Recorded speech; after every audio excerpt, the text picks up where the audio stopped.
Mapagpalang araw sa iyo, Sir Seth, at sa inyo mga kagiliw. Ako si Ricky, at ang kwentong ibabahagi ko ay nangyari noong dekada 90 sa isang tagong isla sa bayan ng Salcedo sa may Eastern Samar. Hindi gaanong malayo ang isla nito sa pangunahing lugar sa isla. Subalit sa hindi may paliwanag na dahilan, marami sa mga tao ang lumilikas sa islang yon. Tanging ako at ang aking lolo ang nanatiling nakatira sa isla na ito. Isang manggagamot ang aking lolo na kilala sa tawag na Amang Rufo. Siyang takbuhan ng mga tao sa tuwing may dinaramdam ang mga yon. Mapakulam, barang, aswang, usog, o ano pang uri ng sakit na hindi nalulunasan ng sayantipikong panggagamot. Napapalibutan ang isla na ito ng mga bakawan, kaya maraming alimango at iba pang lamang dagat ang namumuhay sa lugar.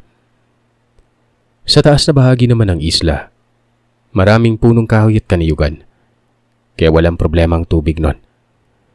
Marami ring pananim ang aking abuelo na mais at iba pang gulay.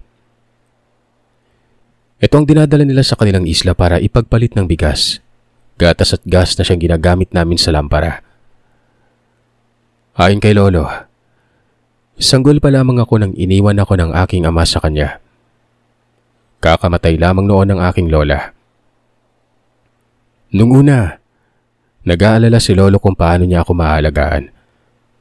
Sanggol lamang ako at wala siyang kasama sa aming maliit na kubo. Ang ama ko naman ay umalis na lamang ng walang paalam. Sa kung anong dahilan, hindi na alam ng aking abuelo. Mabuti na lamang at may mga mababait na mangisda ang dumadain sa isla. Silang tumulong kay lolo. Nakikisuyo na lamang ang aking abuelo sa kanila kapag kailangan niyang bumili ng bigas at gatas. Ganito ang naging uri ng pamumuhay namin hanggang sa umabot na ako ng 3 taon. Pwede na akong dali ni lolo sa paghahanap ng laman dagat, kaya muli na siyang nakakapangisda at nakakapanghuli ng suso at maging na mga alimango. Pero hindi lamang mayaman sa lamang dagat ang isla kung saan kami nakatira. Ang isla na ito, napapalibutan ng mga kuweba. Yung mga kuweba ay naglalaman ng iba't ibang uri ng bungo.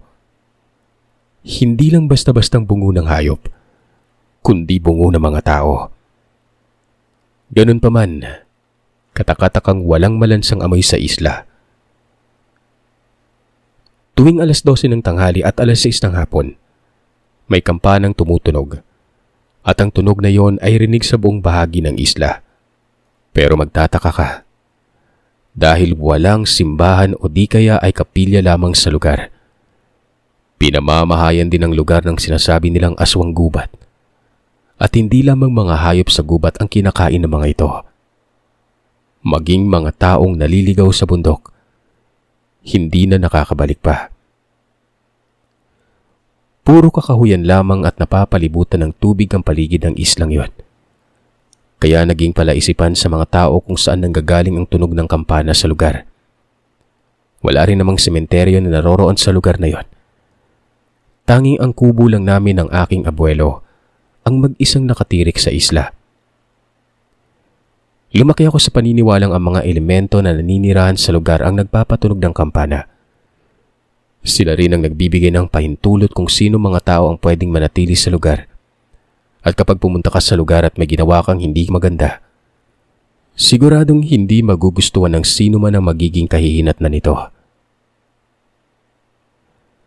Nasa 5 taong gulang ako nang tinutulungan ko na si lolong manguha ng suso o hindi kaya ng lukan. Isang araw, habang nangunguha kami nun, may bangkang na dumaong sa dalampasigan. May sakay na mga manlalakbay ang bangka na yon. Hindi rin kilala ni lolo ang nagmamaneho nito. Nilapitan ng mga ito ni lolo at tinanong kung saan sila pupunta. Sinabi nila na mamamasya lamang sila sa bundok. May mga dala silang kung anong mga gamit nun at kapag tinitingnan nila si lolo, mahalata sa mukha nila na pinagtatawanan nila yon. Ganun pa man, binalaan sila ni lolo na hindi basta-basta ang umakyat sa bundok. Bago tuluyang umakyat sa bundok ay nilingon pa nila si Lolo. At sinabihan siya ng isang lalaki na, "Alagaan mo na lamang yung apo mo, Anong. Kami pa inalala mo. Hindi mo nga magawang alagaan yung apo mo." Napatingin naman si Lolo sa akin. Pero hindi ko naman pinapansin ng mga tao na yon. Naaliw ako sa pangunguha ng suso. Paglingon ko sa kanya, nagtataka ako kung bakit tila ba malungkot ang mukha niya. Dahil bata pa, inabot ko na lamang sa kanya mga nakuha kong susunon. "Marami na ba tayong nakuha, Lo?" Basag ko sa pananahimik nito. Doon pa lamang siya napatingin sa balde na nilalagyan namin ng suso at lukan. Na makita namin na malapit nang mapuno ang aming lalagyan, niyaya na ako ni Lolo na umuwi na. Pagdating sa kubo, nakita naman namin na may nakaupo sa upuan sa labas ng aming maliit na kubo nun. May kasama itong batang lalaki na nakasuot ng jacket. Tila ba nanginginig ang katawan. Nilapitan ni Lolo ang bata. Tinawag niya ang tatay ng bata sa pangalang Rusko. Tinanong niya kung anong nangyari sa bata nun. "Hindi ko rin alam, Amang. Namamaga yung paa niya. Dinala na namin sa doktor. Marami na siyang nainom na gamot at tinurukan ko na rin siya ng para sa tetano pero hindi pa rin gumagaling eh. Naisip ko na baka hindi doktor ang kailangan ng anak ko. Pinatingnan ko sa manggagamot sa bayan pero wala pong nangyari. Kaya nagbaka sakali ako dito." Tumango naman si Lolo sa sinabi nito. Kaagad na tiningnan ni Lolo ang kalagayan ng bata nun. Ako naman ay inutusan na ni Lolo na maligo na at magpalit ng damit. Sumunod ako. Paglabas ko ng bahay ay nakita ko si Lolo na pinapausukan ng paa ng bata na namamaga habang umuusal ito ng dasal. Kasunod nito ay ang pagkaplos ni Lolo ng kulay puting tela sa paa ng bata. Doon ko nakita kung paanong nagkanda hulog-hulog ang iba't ibang uri ng dumi nun. May maliliit na buhangin na may halong bato. Meron ding balahibo ng tila ba galing sa ibon. Habang ginagawa yun ni Lolo ay napapayak ang bata. Ilang sandali pa ay sinabi ni Lolo na, "May naapakan ng bata na ito na hindi nakikita. Nasaktan kaya binigyan ito ng parusa yung bata. Pero magiging maayos na rin. Hindi lang basta may naapakan na taglugar ang anak mo, Rusko, ha? Nakatapak din niya ng matulis na kahoy. Bumaon sa paa eh. Yan yung dahilan kung bakit masyadong masakit yung pakiramdam niya." Inausap ni Lolo ang bata na kung gusto niyang gumaling. Tumango naman ang bata nun. Kaya muling sinabihan ni Lolo ang bata na, Ipikit mo ang mga mata mo. Rusko, hahawakan mo siya ng mabuti para hindi niya magalaw ang kanyang paa." Ginawa ng mamang sinabi ni Lolo. Nagulat ako nang biglang sinugatan ng Lolo ang maitim na bahagi ng talampakan ng batang yon, gamit ang patalim na pangahit. Napayaw ang batang malakas. Kasunod nito ay ang pagbuluwak ng nana na may kasamang patay na dugo. Ganoon na lamang ang gulat ng mama nang makita niya ang laman ng bukol sa talampakan ng kanyang anak.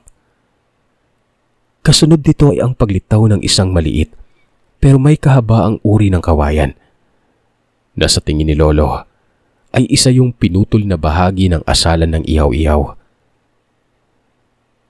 Nang matanggal na ang dugo ng bata, dali-dali na nilagyan ni Lolo ng dahon na gamot sa gubat ang sugat ng batang yon. Nilagyan niya yun ng benda. Dahil sa nakita, napamura na lamang ang ama ng bata. Gumastos pa kami ng todo sa ospital, hindi naman nakita yung problema ng anak ko. Nagpasalamat ito kay Lolo. Ang bata naman na si Melbert ay kaagad na nakatulog.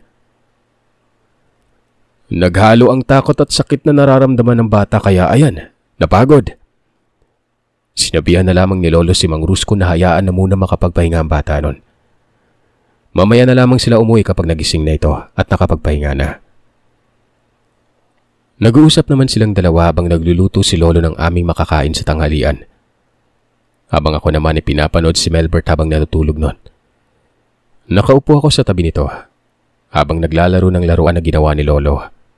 Bilog na kahoy na nilagyan niya ng gulong na gawa sa goma. Habang abala ako sa paglalaro, hindi ko na malaya nagising na pala si Melbert. Narinig ko na lamang ang boses nito na tinatanong ako kung anong klase ng sasakyan ang laruan ko. Sabi ko jeep na kahoy. Sabay abot ko sa kanya ng isa pang laruan na gawa din sa kahoy nun. Doon na kami nagsimulang maglaro habang ang dalawang matanda ay abala pa sa kusina. "Diyan ka lang sa upuan. Masakit pa yung sugat mo." Sumagot naman ito ng, "Konti na lang yung sakit at gagaling ako." Sabay apir naming dalawa. Doon ay nakita na kami ni Lolo at Mang Rusco na naglalaro kaya napangiti na lamang si Lolo. Sinabi ni Lolo kay Mang Rusco na si Melbert lamang ang kauna-unahang bata na naging kalaro ko. Halos hindi naman makapaniwala si Mang Rusco. Sabay-sabay na kaming kumain ng pananghalian. Dahil sa wala kaming bigas ay nilagang mais ang aming kinain nun. Ulam namin ay inihaw na isda at alimango na nahuli ni Lolo habang nangunguha kami ng lukan at suso. Pagkatapos ng tanghalian, saglit lamang na natili pang mag-ama. Nagpaalam na si Mang Rusco na uuwi na sila dahil kailangan niya pang kumpunihin ang kanyang lambat. Malungkot naman ako nagpaalam sa aking kaibigan. Sinabihan ako ni Mang Rusco na huwag ako mag-alala dahil magkikita pa naman kaming dalawa ni Melbert nun. "Sige Ricky, uwi na muna kami ha. Kita na lang tayo sa susunod." Tumango na lamang ako sa sinabi nito. Pagkaalis na mag-ama, niyaya naman ako ni Lolo na mag-igib na kami ng tubig na aming gagamitin dahil mahirap nang maabutan kami ng dilim sa daan. Delikadong lugar nun. Habang sumasandok ng tubig sa balon, naririnig pa namin ang ingay ng mga kalalakihan na umakyat kanina sa bundok. Napapailing na lamang ng ulo si Lolo habang pinapakinggan ng mga yon. 2 beses kaming bumalik sa balon. Nang matapos kami sa pagigibay, inatupag naman namin ang pagtatanim ng mga gulay sa gilid lamang ng aming kubo. Sumapit ang 5:30 ng hapon. Nagsiga na kami. Nilagyan niyo ni Lolo ng mga kabibi na madalas siyang ginagawa kapag may nararamdaman siyang hindi maganda. Kaya alam ko na may hindi magandang mangyayari ng gabing yon. Pagsapit ng 6:00 ng gabi ay narinig na namin ang sunod-sunod na tunog ng kampana. Pero ang klase ng tunog na yon ay hindi kagaya ng normal na pagtunog nito araw-araw. Yun ang kauna-unahan kong narinig ang nakakatakot na tunog ng kampana. Parang tunog ng burol sa patay. Hindi lamang kalungkutan ang hatid ng tunog na yon, kundi nakakahilakbot ang klase ng pagtunog. Tinanong ko si Lolo kung ano ang nangyari. Ay naman sa kanya, nagbigay na ako ng babala sa kanila. Hindi ko na kasalanan pa kung ano man ang mangyayaring masama. Kumain na lamang kami ng hapunan. Maaga niya akong pinatulog ng gabing yon. Hindi ko maintindihan ang panahon dahil sa kauna-unahang pagkakatawan. Nakaramdam ako ng pagiging alinsangan ng paligid. Napapalibutan kami ng punong kahoy. Malamig sa tinitirahan namin pero ng mga oras na yon, napaka-alinsangan ng paligid. Hirap na hirap akong matulog. May mga malalakas na yabag din akong naririnig pero alam kong ang mga yabag na yon ay malayo sa tahanan. Hanggang sa naramdaman ko na inihipan ni Lolo yung ulo ko. Ilang sandali pa ay hindi ko na namalayan na nakatulog na pala ako. Kinabukasan, pagkagising ko, nagulat ako na may katabi na akong 2 lalaki na hindi ko kilala. Dali-dali akong bumangon. Hinanap ko si Lolo. Pagkalabas ko sa silid ay nakita ko na may 3 pang lalaki na natutulog sa may sala. May mga sugat ang mga ito. Samantalang si Lolo naman ay nasa kusina at kasalukuyang nagiinit ng tubig. Apo, gising ka na pala. Pagbati nito. Magandang umaga, Lo. Sino po sila? Sinabi niya na sila ang mga lalaki na dumaan sa amin habang namumulot kami ng mga suso. Iniligtas niya man ang mga ito sa aswang sa gubat kagabi. May sugat ang 3 sa kanila. Napapailing na lamang ako sa kanyang ginawa. Ilang sandali pa ay nagising na ang may edad sa kanila na tila ba natakot pa ito na makita niya ako na nakatingin sa kanya. Ilang sandali pa ay lumabas na si Lolo sa kusina sabay sabi ng, "Mabuti naman at gising ka na. Yung mga kasama mo tulog pa. Gisingin mo na sila at umalis na kayo. Hindi kayo pwedeng magtagal sa lugar na ito." Diretsyong wika ni Lolo noon. Tumango naman ito sa sinabi ni Lolo at kagad na ginising ang kasama niya na nasa kanyang tabi. Ilang sandali pa, gumising na rin ang kasama nila na natulog sa aking silid. Lumabas na rin ang mga ito. Tila ba mga basang sisiw ang mga kalalakihan na nakaupo sa sahig habang ginugunita kung ano ang nangyari noong nagdagang gabi. "Ayang nilagang saging, lamnan niyo yung tiyan niyo bago niyo lisanin ang lugar na ito. Pambihira, mapapahamak ako sa inyo." Matigas na wika ni Lolo sa kalalakihan. Tila ba maamong tupa ang mga ito habang nagpapasalamat kay Lolo. "Manong, maraming salamat po. Akala namin hindi na kami makakaligtas dun eh." Ano nga ba babala ko sa inyo? Pasalamat kayo at may alam ako, ha? Nailigtas kayo." Hindi na lamang sumagot pa ang mga ito. Aminado sila sa kanilang pagkakamali. Sa halip ay kumuha na lamang sila ng nilagang saging na sabat kumain na. Sinabi rin nila kay Lolo na naiwan nila ang kanilang kagamitan sa bundok kaya sa inis ni Lolo, pinapili na sila nito. Kung kagamitan pa nila ang buhay nila ang kanilang piliin. Tumango na lamang ang mga lalaki. Nagpatuloy na sa pagkain. Pagkatapos nilang kumain ay nagpaalam na sila kay Lolo na babalik na sila sa bayan. Tumango naman si Lolo sa kanila at itinuro sa kanilang daan patungo sa dalampasigan. Nagpasalamat ang tatlo sa kanila. Pero ang dalawa, hindi man lamang umiimik na tila ba labag sa loob nila ang pag-alis sa islang yon. Hindi na rin naman ito kinibupa ni Lolo. Pagkaalis ng mga kalalakihan, napailing na lamang si Lolo sa kanila. "Bakit, Lo? Ano pong nangyari kagabi? Bakit po nandito sila sa bahay?" Sinabi niya sa akin na narinig niya ang paghingi ng saklolo ng tatlong lalaki. Naawa siya sa klase ng pagtawag ng tulong kaya pinuntahan niya yun at tinulungan. Nakasunod naman sa kanilang dalawang lalaki habang humihingi rin ng saklolo, kaya tinulungan na niya ang mga ito bago pa sila maabutan ng aswang gubat. At dahil walang kakayahan ng nilalang na makapasok sa aming tahanan, kaya dito niya dinala mga lalaking yon. "Ngayon, ako ang kailangan humarap sa nilalang kapag sinugod tayo. May kasunduan kasi mula pa sa mga ninuno na huwag pakialaman ng nilalang sa gubat at mananatili tayong ligtas sa ating tahanan. Pero ngayon, hindi ko natiis ang paghingi ng tulong ng mga taong yon. Kaya bahala na." Mahabang paliwanag sa akin ni Lolo. Hindi ko naman alam kung ano ang ibig nitong sabihin. Sa batang kaisipan ko, iniisip ko na walang makakatalo sa lolo ko. Ilang sandali pang nakalipas, sinabihan ako ni Lolo na pupunta kami sa bayan. Ibebenta namin ang mga nakuha naming suso at lukan kahapon. Sakto lamang na ibenta yun dahil naisukan na nito ang mga putik na kanilang nakain. Tuwang-tuwa ako noon. Tinanong ko siya kung makakadaan ba kami sa bahay nila Malbert. Sumagot naman ito ng oo. Doon niya unang dadali ng aming paninda, baka sakaling kopray ng ina ni Malbert dahil nagtitinda nito sa palengke.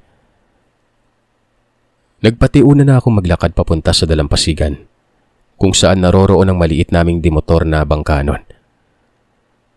Habang nagbabiyahe patawid ng isla, nakita ko ang isang tila ba napakaitim na nilalang na nakatingin sa amin mula sa taas ng puno na nakatunghay sa dagat. Tinanong ko si Lolo kung anong uri ng nilalang ang nakita ko. Sinabihan naman ako nito na wag kong tingnan at wag rin ako matakot dahil ang nilalang ay nagiging agresibo lang kapag nakita niya umanong takot ang katawan ng kanyang magiging biktima. Tinandaan ko ang sinabi na yun ni Lolo. Nang makatawid na kami ng isla, sumunod ako kay Lolo. Hanggang sa makarating kami sa isang bahay. Hindi naman masasabing mayaman ang bahay na yun. Kalahating semento at kalahating kawayan ang dingding ng bahay. Natuwa ako nang makapanood ako ng isang hugis parisukat na bagay. May mga tao sa loob nun. Inosente kong tinanong si Melbert kung sino-sino ang mga nasa loob ng hugis parisukat na yon. Sinabi naman sa akin ni Melbert ang mga pangalan. Nakatawa nitong sinabi sa akin na telebisyon ang pinapanood ko. At ang mga tao sa loob nito ay ang mga artista. Umaarte para makapagtrabaho. Siyempre ako naman, manghang-mangha. Sa telebisyon ay hinanap ko kung saan ang daan papasok. Papasukin ko yung telebisyon. Gusto ko yung kanilang ginagawa. Tawang-tawa naman si Mang Rusco habang sinasabihan ako ng, walang madadaanan papasok dyan, Ricky. Kailangan mo pang pumunta sa Manila para makapasok ka sa telebisyon kung gusto mo. Napakamot na lamang ako sa ulo dahil sa sinabi niyang yon. Si Melbert naman ay aliw na aliw habang pinapanood ako na hindi ko naman maintindihan kung bakit. Kagaya ng inaasahan ni Lolo, binili ng mama ni Melbert na si Aling Hilda ang paninda namin ni Lolo na siyang ikinatuwa namin. Doon na rin sinabi ni Lolo sa kanila na maaaring mag-aral na ako sa elementarya pagkaedad ko ng 7. Dahil sa narinig ay hindi ko mapigilan ng tumingin kay Lolo habang tuwang-tuwa nun. Si Aling Hilda naman ay binigyan niya ako ng mga lumang damit ng nakakatandang kapatid ni Melbert.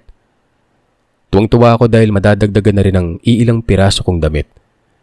Bumili rin kami ng bigas bago bumalik sa isla kinahaponan. Binilan din ako ni Lolo ng tinapay na bihirang-bihira ko lang din kung matikman. Kaya sa tuwing makakakain ako ng tinapay na yon, pakiramdam ko kaarawan ko na. Umuwi kami ni Lolo ng masayang-masaya ang puso ko. Pero nang dumating kami sa isla, kakaibang aura ang sumalubong sa amin. Tila ba'y may nababadyang panganib sa amin nun.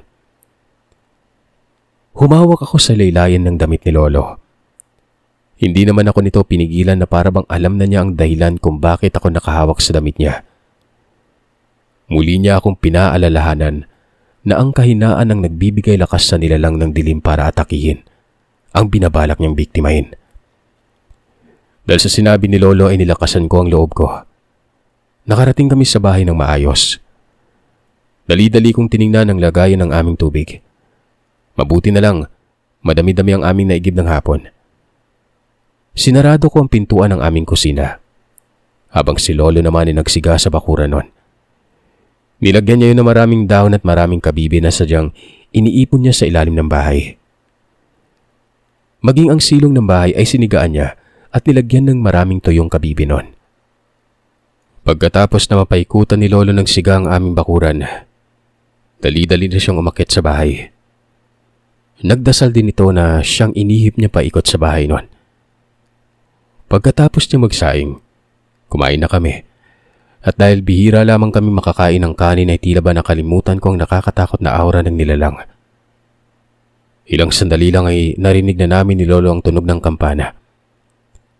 Hindi naman ganun ka nakakakilabot ang tunog ng kampana ng gabing yon. Pero kasabay ng pagtunog na ito ay ang mga malalakas na ungol ng nilalang. Malahalimaw ang boses nito na nakakakilabot. Ganun pa man, hindi ko masyadong pinagtuunan ng pansin ng takot dahil sarap na sarap ako sa kinakain ko na inihaw na isda at kanin. At sanay na rin ako sa mga nangyaring kababalagan sa islang yon.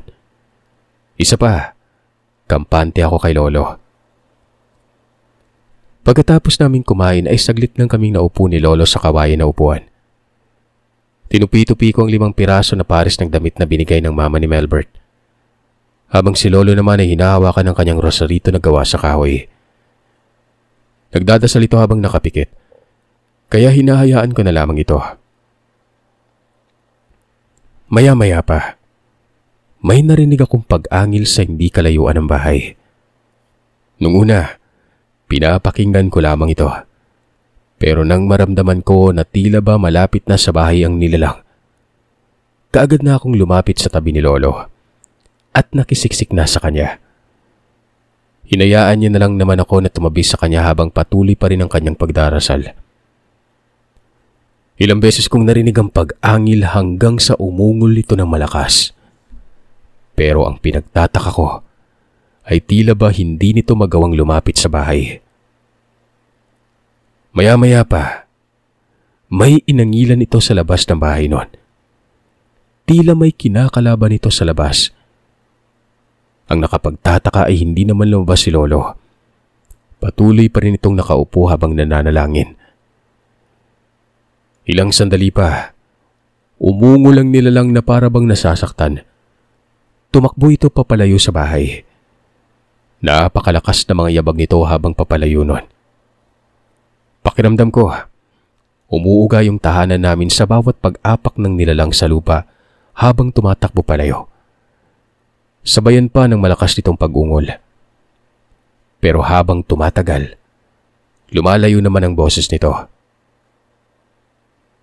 Doon pa lamang nagsalita si Lolo. Ang sabi, hindi na umano muling babalik pa yung nilalang na yon. Nagtataka naman ako kung paano. May bantay ang ating bahay, Apo. Kaya alam ng nilalang na hindi siya kailanman makakalapit dito sa bahay kahit ano pa yung gawin niya. Naguguluhan pa rin ako ng mga panahon na yon. Ganong wala naman kaming aso na alaga. Kinabukasan, niyaya ko ni Lolo na manguha ulit kami ng suso at lukan. Nagdala na rin kami ng sibot na panghuli namin ng isda sa pahibas. Magandang paghuli namin ni Lolo ng umagang yon. Lalo pat sa unang lusong namin sa lugar ay kagad kaming nakahuli ng alimango. Tuwang-tuwa ako dahil ito ang paborito kong ulamin. Mahal din ito kung ibenta. Pero si Lolo kapag ganito ang aming huli, mas pinipili niyang lutuin na lamang para daw kahit mahirap kami. Masarap naman yung nakakain ko. Habang abala kami sa pangunguha ng suso, may pumarada na namang bangka sa unahan. Sa lugar kung saan may buhangin at madalas na ahunan ng mga bangka kapag pumunta sa aming lugar. Nakita ko ang dalawang kalalakihan na tinulungan ni Lolo nung nakaraang gabi.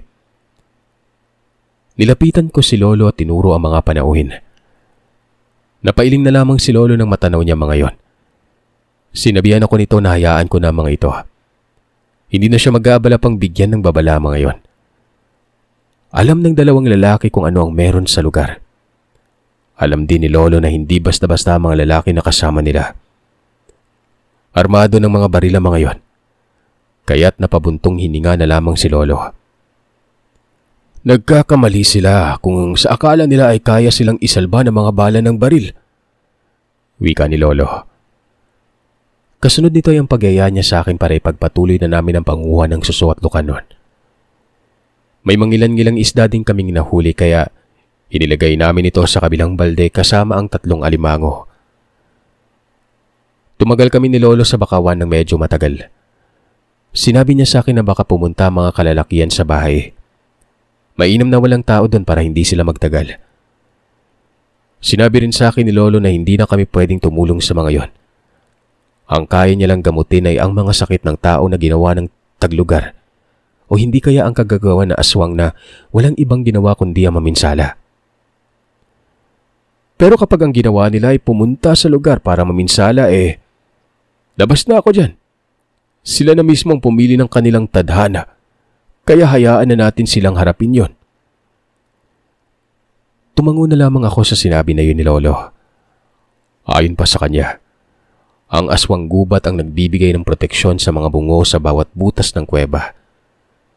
Bungo yun ng mga kaninununuan ng mga residente sa lugar. Kapag pinuntahan ng mga tao ang lugar, mabubulabog ang nagpapahingang kaluluwa ng mga namatay sa lugar na yon. Sagradong lugar ang bawat kuwebas para sa mga tao. Wala silang sementeryo sa lugar kaya sa kuweba nila dinadala mga namatay. Dahil sa sinabi ni Lolo, naiintindihan ko yon. Bumalik na lamang ako sa pangunguha. 12:00 ng tanghali. Tumunog ang kampana. Tunog na tila ba nagbibigay ng babala. Hindi namin yun pinansin ni Lolo. Nagpatuloy kami sa pangunguha nun. Hanggang sa nakaramdam na kami ng gutom, naisipan na naming umuwi na. Pagdating sa bahay ay nakita namin na may bakas doon ng mga tao na pumunta. Parang nanatili pa mga yon. Naiwan ng mga upos nila ng sigarilyo sa bakuran. Kinuha yun ni Lolo at tinapon sa kanyang sinigaan kagabi na hanggang sa araw na ito ay umuusok pa. Nagsaing ako.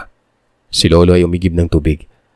At dahil sa pagluto ako ay nakatoka, kaya nakatatlong balik si Lolo sa balon para mag-igib nun. Nang matapos na ito sa kanyang ginagawa ay nagkwento na ito sa akin. Ayon sa kanya, nakita niya mga tao na nasa kuweba na tila ba may pinagkakaabala ng mga ito. Lalapitan niya na sana para paalisin pero nakita niya ang nilalang na nasa sanga ng isang malaking puno. Nakatingin ito sa mga kalalakihan na abala sa kanilang ginagawa. Dahil sa kanyang nakita ay nag-usal ito ng mga Latin na salita para kausapin ang nilalang. Sa pamamagitan umano ng pakikipag-usap dito, inihabilin ni Lolo dito ang paglilitis sa mga tao na hindi na nadalang bulabugin ang himlayan ng kanilang ninuno nun. Tiningnan siya ng nilalang ng direkta sa kanyang mata. At ilang sandali pa ay umangil na ito. Pamamaraan ng nilalang para sabihin kay Lolo na siya na ang bahala. Pero di ba Lo, kakainin sila ng aswang gubat? Mamamatay sila. Ay naman kay Lolo, huwag na umano naming isipin o alalahanin ng mga bagay na hindi namin kontrolado. Ang mahalaga ay nakapagbigay kami ng babala. Kagad ko na rin itong niyayang magpananghalian matapos niyang sabihin yon. Ilang oras ang lumipas, kinagabihan. Hindi na muling nagsiga si Lolo sa palibot ng bahay. Samot-saring ingay ang aming naririnig ng gabing yon. May tumatakbo palapit sa aming lugar.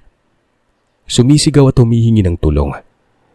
Pero tila ba hindi nakikita ng mga kalalakihan na yon ang aming bahay. Sigaw sila ng sigaw. Hindi man lang kumakatok. Tinakpan ko na lamang ng una ng tenga ko nang marinig ko ang sunod-sunod na pagputok ng baril. Maya-maya ay huminto na yon. Sunod naming narinig ang mga sigawan ng mga kalalakihan na siyang mabilis din namang naglaho nun. Ang kinuwento ko, ilan lamang sa mga narinig ko na mga nangyari sa kapaligiran. Habang lumalaki ako ay unti-unti ko nang nakikita kung ano ang mga nakatagong bagay sa isla na pinoprotekta ng nilalang. Hanggang sa nag-aral ako ng sekundarya, pinilit ko na si Lolo na lumipat na kami sa kabilang isla. Ganun pa man, bumabalik-balik kami sa isla na minsan naming tinirahan ni Lolo. Doon pa rin kami nangunguha ng mga susuwatlukan, lalo na ng mga matatabang alimango na siyang kabuhayan namin para tustusan ang aming pangangailangan.